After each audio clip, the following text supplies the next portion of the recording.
जब होता है और आगे बढ़े संतान पिता से, तभी उसे पुत्रवान माना जाएगा, नहीं तो पुत्रवान नहीं माना जाएगा, उसको पुत्र कहा जाएगा।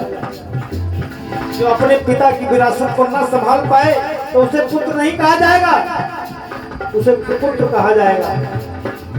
एक होता है पुत्र और उसके बाद में होता है सुपुत्र।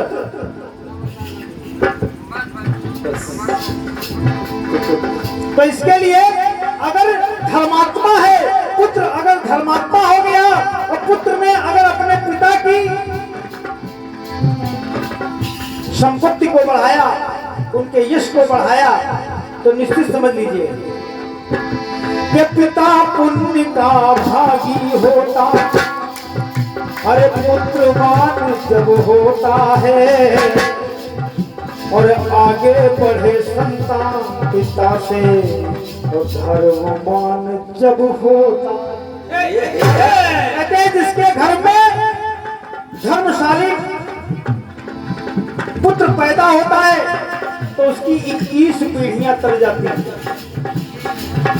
7 आगे की, 7 पीछे की और जो 7 चल रही है वर्तमान में, यानी नाना नानी परनाना आदि आदि।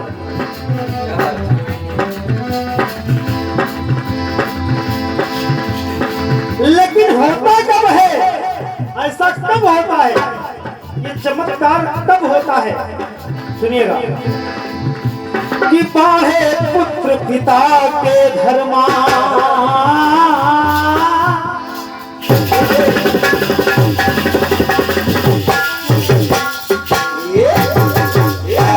अर्थात जब पिता धर्म करेगा तो उसका पुत्र बढ़ेगा।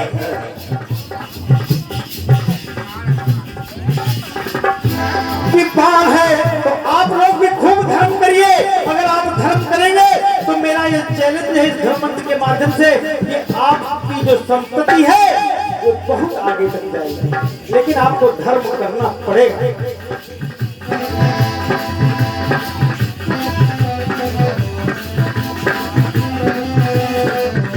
हमारे महाराज जी, मैं ये पंक्तियां आपको समर्पित कर रहा हूं कि बाढ़े पुत्र पिता के धर्मा।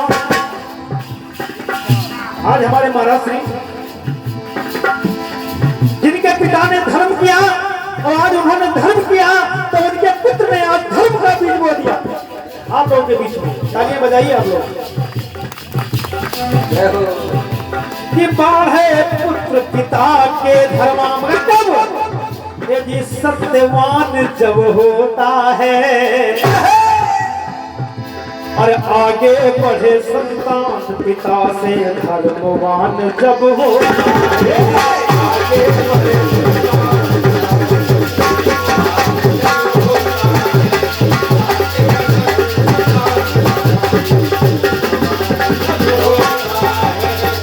ये पंक्तियां क्यों लिखी गई कि आगे बढ़े संतान पिता से धर्मवान होता है? क्योंकि जगत नारायण दास जी बाबा जी के पिताजी ने कष्टों को सह करके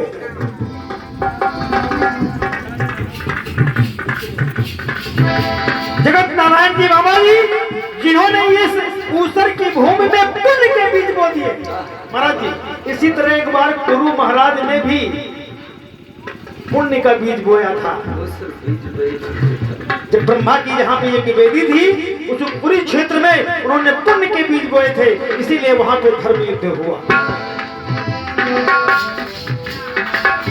तो आज इस उसरेनी भूमि में भी ये धर्म का बीज बोया गया है, जिसमें आप लोग बैठे हैं। भाई मुझे तो गर्मी नहीं लगी, लेकिन मैं जब आया तो ऐसा लग रहा था कि यहाँ बैठना मुश्किल हो जाएगा, लेकिन हनुमान जी का चमत्कार आप देखिएगा, क्योंकि लोग चमत्कार को ही नमस्कार करते हैं। जगत नारायण जी बाबा जी के पिताजी ने कष्टों को सह करके बाबा जी का पालन किया। जगत नारायण बाबा जी को इस योग्य बनाया कि आज वो आप सभी के बीच में उन्होंने साक्षात हनुमान जी को ला करके यहाँ बैठा। कि बाबा जी के पिता बेचारे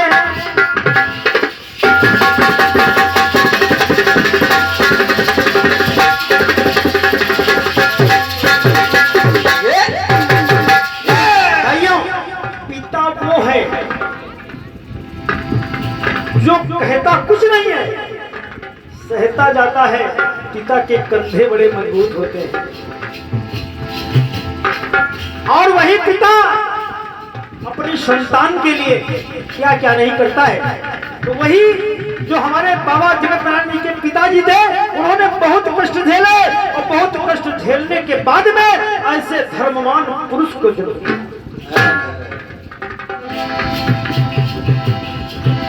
कि बाबा जी के पिता बेचारे जो अति कष्टों को ढो करके पले बढ़े मौसी मौसा घर, अपने घर में नहीं वरन बढ़े पले मौसी मौसा घर, मात पिता को खो करके मात पिता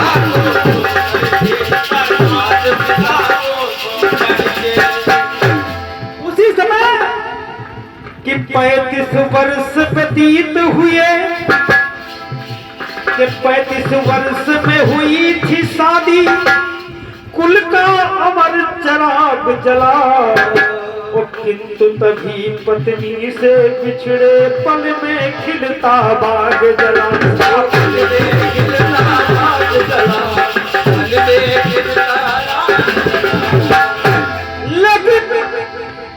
जो धर्मवान पुरुष होता है वो कष्टों को तो झेलता है कि जगत नारायण नाम पुत्र का हो।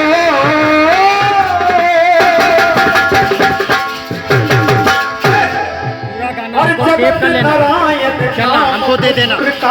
जगत नारायण नाम पुत्र का कर्मवान जो होता है, क्योंकि कर्म प्रधान विश्व रचिराखा, जो जस करई सो तस फल, करई जो कर्म पाव फल सोई। कोई नहीं लिखा है, लिखा है करई जो कर्म पाव फल सोई। कि जगत नारायण नाम पुत्र का यदि कर्मवान जो होता है, और आगे बढ़े संतान पिता से कर्मवान जब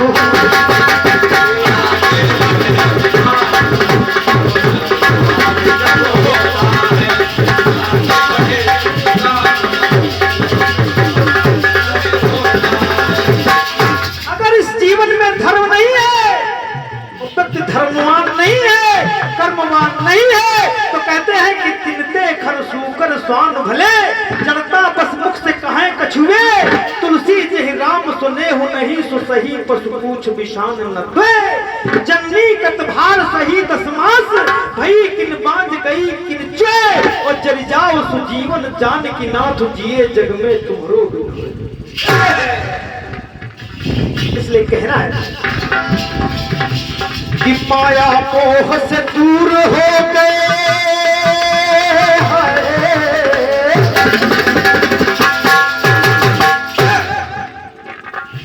हमारे जगत नारायण बाबा जी के पिताजी आखिरकार माया मोह से दूर हो गए और छोड़ कुटुंब परिवार दिया, सब कुछ छोड़ दिया और पुत्र के खातिर लगे धर्म में। बाबा जी यही मेरे भी साथ हुआ है, जो आपके साथ हुआ है बिल्कुल यही मेरे साथ हुआ है। और ये हनुमान जी की कृपा हुई कि हमसे आगे मेरा पुत्र निकल गया। ये भगवान का आशीर्वाद है, सभी लोग जानते हैं इस बात को।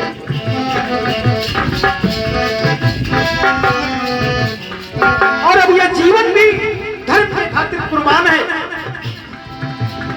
यहाँ कुछ भी चाहत नहीं है, चाहत यही है कि आप जैसे विद्वान पुरुषों की संगत मिलती रहे, आप लोगों से प्रेम स्नेह मिलता रहे, बस ये जीवन पार हो जाएगा। कि माया मोह से दूर हो गए, कि परिवार दिया, पुत्र के खातिर लगे धर्म में और उसी परिवार किया।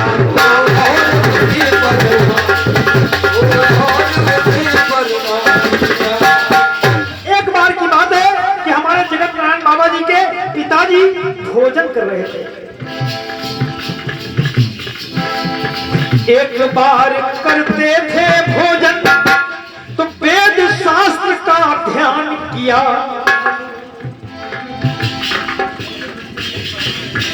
24 घंटे में केवल एक बार भोजन करते थे, लेकिन वो भी अन्न नहीं खाते थे, केवल फलाहार ही शायद करते थे। जीवन यापन के लिए, जीवन चलाने के लिए, केवल जीविका चलाने के लिए ही ग्रास हमने मुंह में डालते थे। तो एक बार करते थे भोजन और वेद शास्त्र का ध्यान किया, वेद और शास्त्रों का ध्यान किया और 108 उपनिषद पढ़कर रटवो सकल पुराण लिया। बिल्कुल उनको कंठाग्र हो गई। और तो इस तरह से कहते हैं कि बाही पुत्र पिता के धर्मा, खेती उपजे अपने कर्मा। यदि पिता धर्मवान होता है तो पुत्र भाग्यवान होता है, इसमें कोई शक नहीं है। जब फलती बेल पिता की ऐसे हो,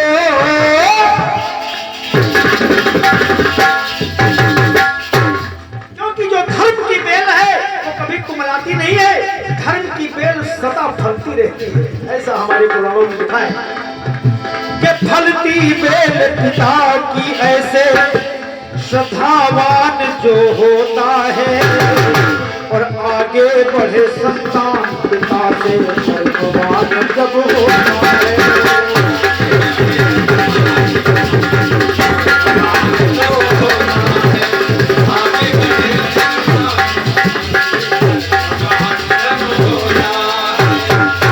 धर्मवान हुआ क्या, इसका रिएक्शन हुआ कि हमारे बाबा जी ने अथक प्रयास किया अपने पिता के नक्शे कदम पर चलने का कि पुत्र बना राष्ट्रीय खिलाड़ी।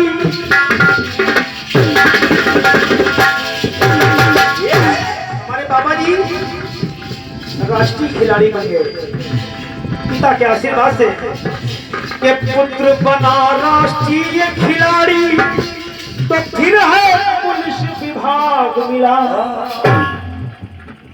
पुलिस विभाग में सर्विस मिल गई और पिता के द्वारा और निंदा पर दुख और तलाली।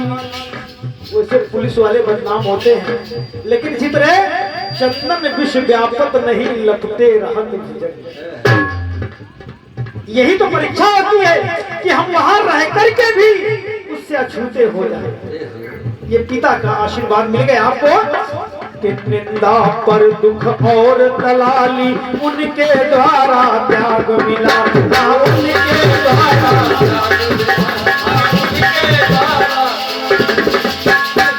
पिता ने कहा छादी कि भूखे को भोजन प्यासे को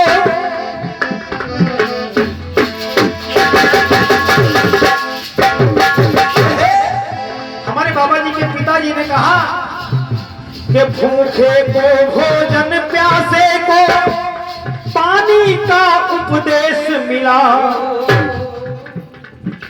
और उसी मंत्र को हमारे बाबा जी ने याद कर लिया कि नहीं हराम की खाना बेटा सत्यनिष्ठ संदेश मिला।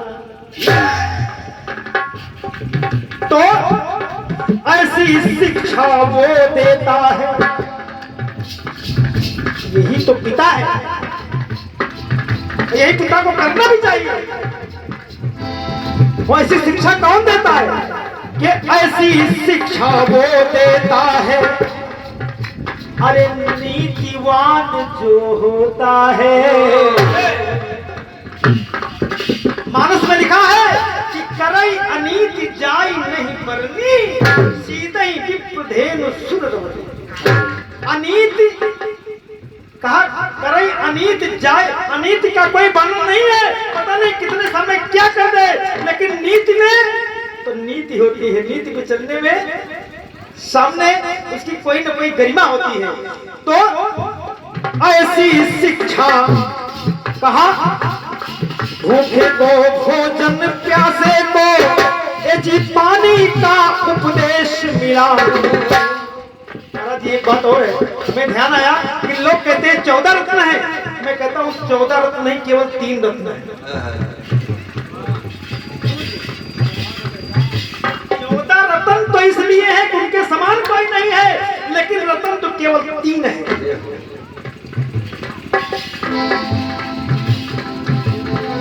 जल, अन्न और आग, जो 3 रत्न है।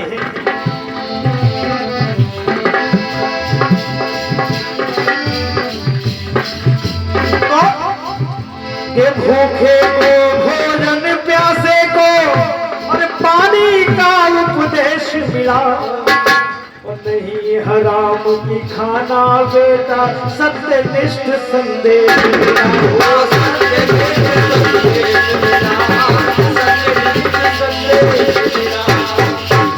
आप लोग भी अपने बच्चों को सिखाइएगा कि बेटा चोरी नहीं करना, झूठ नहीं बोलना, और जब आप ऐसा करेंगे तो कठिनाइयां तो आएंगी, लेकिन बाल बांका नहीं हो पाएगा। कि ऐसी शिक्षा वो देता है, और नीतिवान जो होता है वो आगे बढ़े संतान पिता से धर्मवान जब होता है।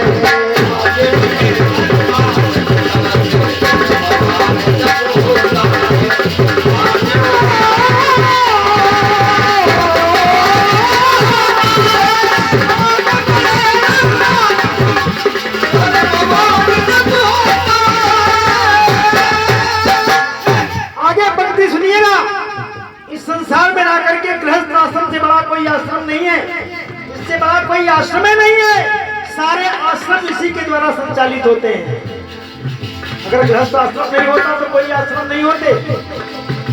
के नाती पोतों की शिक्षा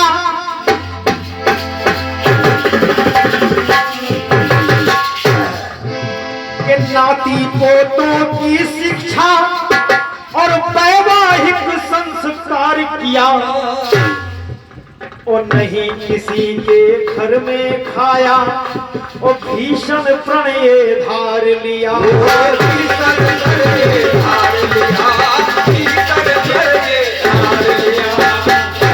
बाबा जी मेरा भी सौभाग्य है कि मैं इस जगह पे आया, मैं अपने आप को सौभाग्यशाली मानता हूँ। जब मैं जब आया तो मैं सोच रहा था कि गाना बजाना इस भीषण धूप में कैसे हो, लेकिन हो हनुमान जी की साक्षात कृपा यहाँ पे विराजमान है, क्योंकि हरि व्यापक सर्वत्र समाना और प्रेम से प्रकट होई मैं जाना।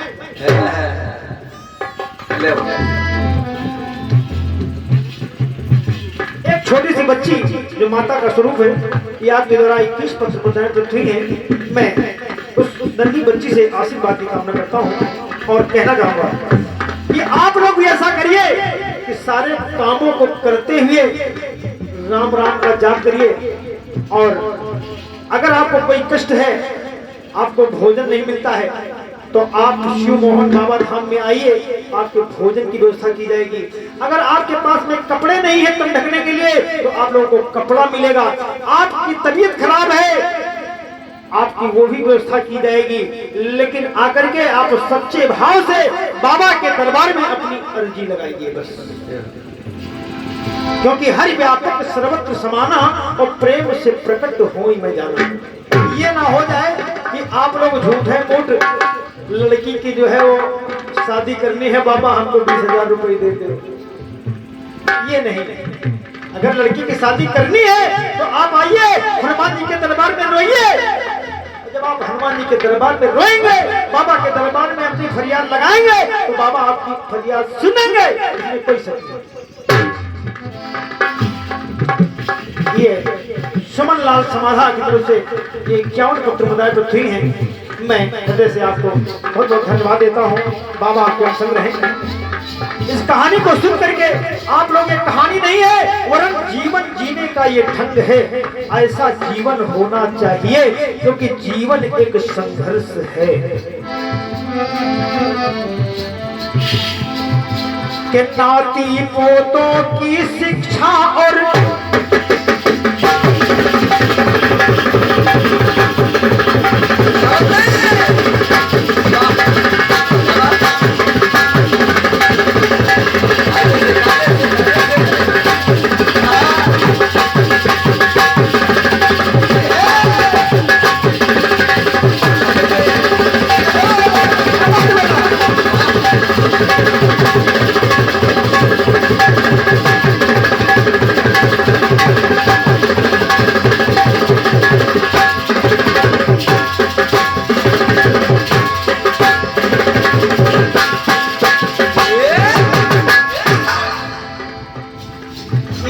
रंजन लाल जी छिया टीकुर की तरफ से 51 पत्र मुद्राएं, राधिका जी छिया टीकुर की तरफ से 51 पत्र मुद्राएं पृथ्वी हैं। बाबा आपके अमसंग रहें, हमेशा आपका भंडार बढ़ते रहे। आप लोग भी इस शिक्षा को ग्रहण करिएगा मेरे भाइयों। कि नाती पोतों की शिक्षा और वैवाहिक संस्कार किया और नहीं किसी के घर में खाया। खाना भी नहीं चाहिए, सबके घर का अन्न नहीं खाना चाहिए, क्योंकि जैसा खाएंगे अन्न वैसा होगा आपका मन। और नहीं किसी के घर में खाया, भीषण प्रणय मार दिया।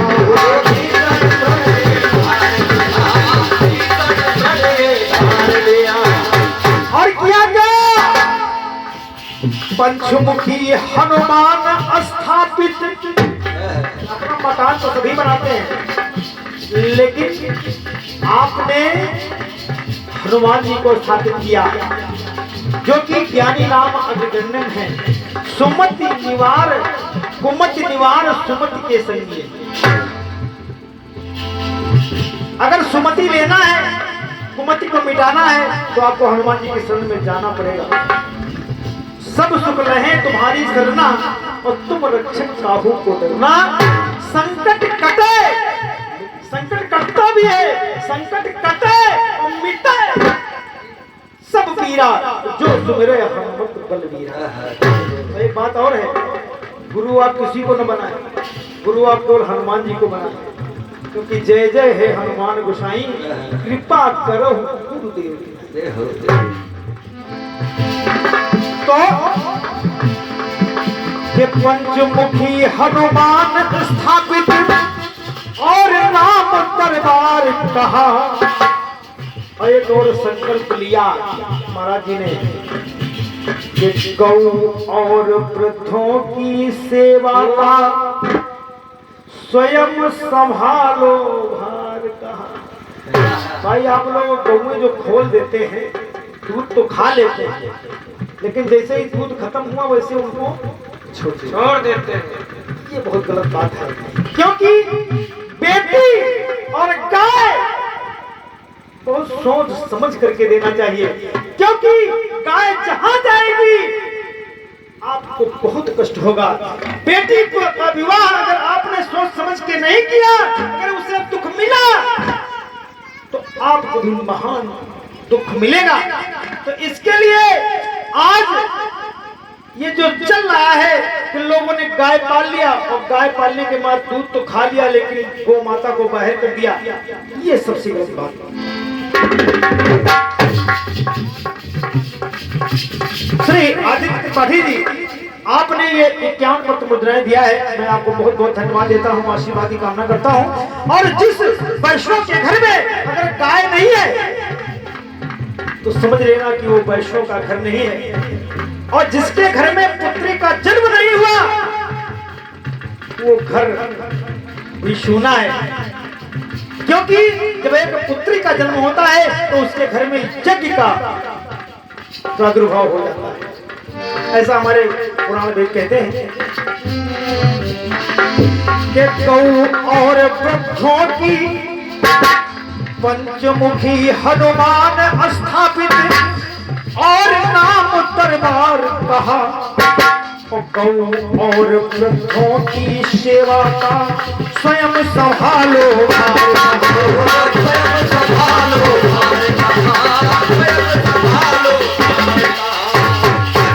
इसीलिए कहते हैं कि ईश्वर अंश जीव अविनाशी।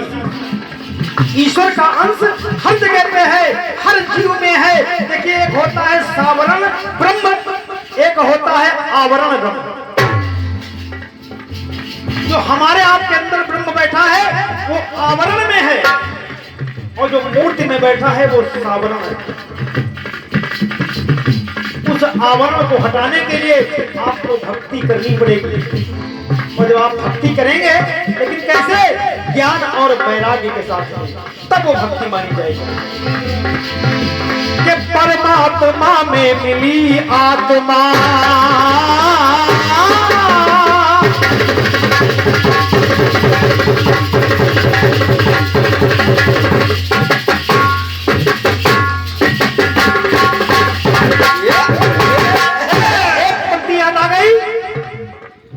बता तेरे मुख को कौन खोलता है, बता तू बोलता है या आखिर ये कौन बोलता है? तू बोलता है या तू खोलता है, बता तेरे मुख को कौन खोलता है।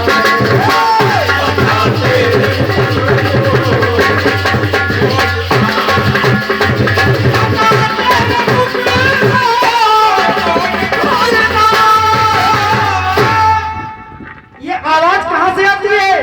अरे जब परमात्मा चाहेगा तो तेरी ये आवाज बंद हो जाएगी। मैं इतना बोल रहा हूं, अभी एक स्क्रू ढीला हो जाएगा तो आप लोग कहोगे इसको नीचे उतारो, पागल हो गए।